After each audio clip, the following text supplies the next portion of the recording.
తిందామని ఆపుకుంటే వెనకాతలు వస్తాడు, ఫోటో కొడతాడు, 1000 రూపాయలు చాలా కొట్టేస్తాడు, వెళ్ళిపోతాడు. అప్పుడు కాక అంతే. ఇక మనం బండ్లోనే ఉంటాం కదా, అన్న ఇక్కడ నుంచి తీసేయండి అని చెప్తే మనం వెళ్ళిపోతాం. మనం పొద్దుట సానం తిరిగి మనం 1000 రూపాయలు చేసినంటే ఆయన ఒక ఫోటో తీసేసి ఆ 1000 రూపాయలు తీసుకుంటాం.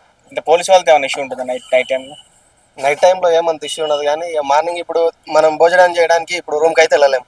బయట ఇక్కడ ఆపుకోవాలని తిందామని ఆపుకుంటే వెనకాతలు వస్తాడు, ఫోటో కొడతాడు, 1000 రూపాయలు చాలా ఆపుకోవడానికి అసలు ఎక్కడ ఉండదు. ఇక ఎక్కడనో ఇక దొంగదాపుగా వెళ్ళి ఆపుకోవాల్సి వస్తుంది. ఈ రోడ్ పైన ఇప్పుడు ఈ వెహికల్స్ అయితే లేవుగా, ఇటు సైడ్ నుంచి ఇక్కడ ఆపుకున్నాం అనుకో, వస్తాడు, మెల్లగా వస్తాడు.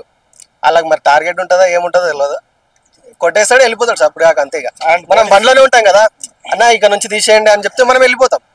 ఇక్కడ ఆపం కూడా. మనం పొద్దుట సానం తిరిగి మనం 1000 రూపాయలు చేసినంటే ఆయన ఒక ఫోటో తీసేసి ఆ 1000 రూపాయలు తీసుకుంటాం.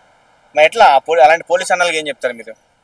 ఇక మనం ఏం చెప్తాం, ఇక వాళ్ళు మన స్టేజ్ నుంచే వాళ్ళు వచ్చింటారు. మనలాగా విలేజ్లో మనలాగా కష్టపడి ఆ జాబ్కి వచ్చింటారు. మన పరిస్థితి అర్థం చేసుకొని ఇక్కడ ఆపరాదన్న ముందుకెళ్ళంటే మనం వెళ్ళిపోతాం. సో పొద్దున్న కష్టపడి ఆ 1000 రూపాయలు పే చేయగానే ఆ ఫోటో కొడతాడు, చలానం పడుతుంది, మనం పే చేస్తాం. అప్పుడు నీ ఫీలింగ్ ఏంటి? ఎట్లా అనిపిస్తుంది?